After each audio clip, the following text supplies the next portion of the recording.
Design matters, but why? And more importantly, how do you get your team to care about it? Design matters because design generates empathy. And empathy is the ability for you to see the world through your user's eyes, to understand your customer's goals, frustrations. And when you empathize with your users, you start to give a damn about them, and you give a damn about creating a good experience for them. And when you're at the point where you can care enough about your audience and have enough of empathy for them that the work that you do is you're just driven to do something great for them, then you're ready to bring design back into the mix to help you do that. So how do you get there? It turns out you can actually start anywhere in this circle. And I guarantee you that in this room, every one of you can look up there and see something that you can grab onto and say, yeah, I care about that, right? And once you have that, that's all you need. So the question is really not why design matters. It's how to make design matter. I'm going to give you 5 quick tips to get you started on that journey. And you'll see links at the bottom of the screens here. I'll have a list at the end that I'll stick around on. You can get a snapshot of it. I'll also tweet it out for you. So the first tip is, you know this, right? Get out of the building. Exposure to your users is the most important thing you can give your team. Just like one afternoon of trading coding for getting out and talking to the people who use your software, or even people like the people that you hope to use your software, pay back in spades. So here's a project we're doing at Pivotal right now for a movie ticket buying experience. And there's a developer and a designer out at a theater in one afternoon just talking to people about their movie-going experience so they understand better the situation that they're going to be in when they walk up to that kiosk to buy tickets. You can also do this with just in your office, right? So a lot of your products, I'm sure out there, are for pretty niche audiences where you need to find very specific people. But a lot of you also probably have products that you can identify the types of people that you're using your products, and you can find them and talk to them. And here's an example of this same project. Later on, a product manager and a designer walking through some paper prototypes with someone in our office who identifies as a movie buff, right? Great. Laura Klein has a fantastic book, UX for Lean Startups. If you need any advice or help on kind of getting exposure to users, bar none, greatest guide for that.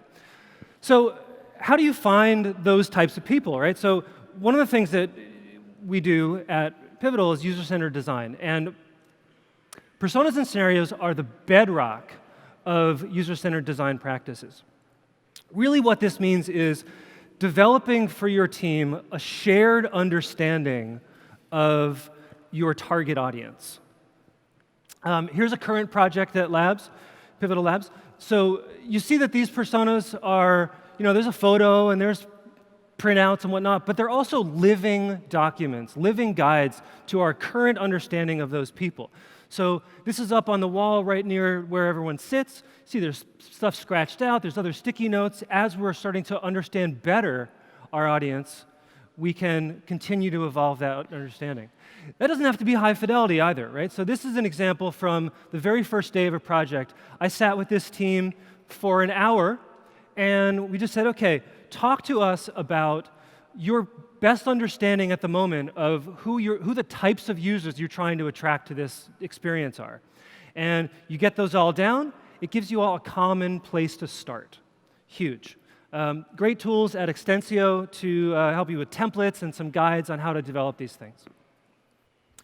So once you have something to kind of latch onto, right, some target users and target situations that you're trying to solve for, you can set the whole team towards coming up with solutions for those things.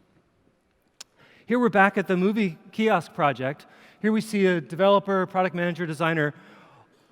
They have spent probably 10 minutes setting up, talking through the persona they're targeting and a particular scenario, a situation they're trying to solve a set of features for.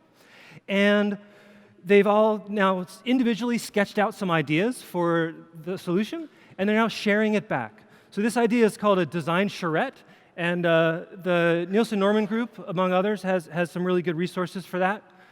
Really great thing. Not only does it allow your team to kind of generate a lot of ideas that you can bring together and as fodder for where you're going forward, it really helps to give everyone on your team a sense of greater understanding of why you're building the thing you're building, right? Who it's for and what they're solving. Not just the features, but what the features are doing for people.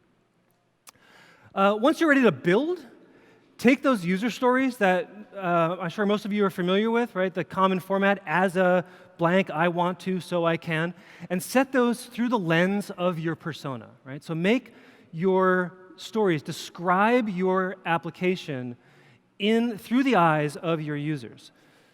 So in this example here, right, Annie is our persona, and she is interested in making sure that the medications she's taking don't have adverse interactions, right? So we could describe this feature, as a pill taker, I want to see a list of medications so I can see if there's anything, any bad combinations.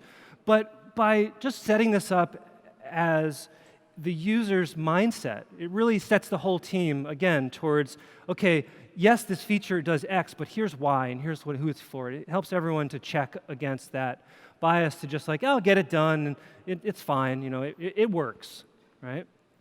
To that point, it works is fine for like day 2, right? Here's a project for a mobile insurance app, and there's 2 different features here, right? The payment and your insurance card. And there's 3 iterations of this feature.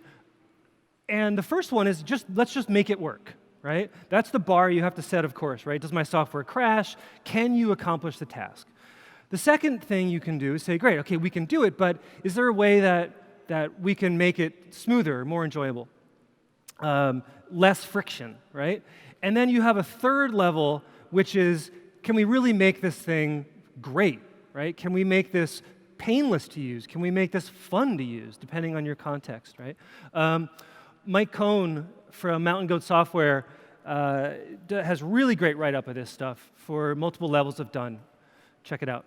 The last example on this is one of my favorites. So this is a project for publishing sports material, right, on a fan site. And the team started with an open source product called Sir Trevor, right, for publishing, a little publishing tool. And they said, all right, step 1, we'll just shove Sir Trevor in this thing, and it'll work, right? No one loves it, it's kind of clunky, but they can get the job done. And that got the product out there, and it lets people use it and lets us learn a little bit more about the workflow that is actually happening. And then they went, and they've gone 2 iterations since, right? The first was, okay, well, let's take Sir Trevor and let's try to get it a little bit more. That's what you see on the left. Let's get it more into line with the ethos of our app and our experience. And then the third one is, well, let's really start to understand how we can really optimize the workflow of our editors here. And you start to move away from the vanilla open source thing, and you fork it into something that really works for your team and your experience. So that's it. 5 steps to making design better. These links are all really fantastic resources. I will tweet this out after the talk as well. And I see some phones up. I'll give you a second. I guess the last thing I'll say is I also want to invite all of you back to our office in San Francisco or Palo Alto. Also, we have offices in New York, Chicago, lots of other cities. We also do screens, phones, one. Hurry up. Done. All right. Product office hours. So this is something we offer to startups.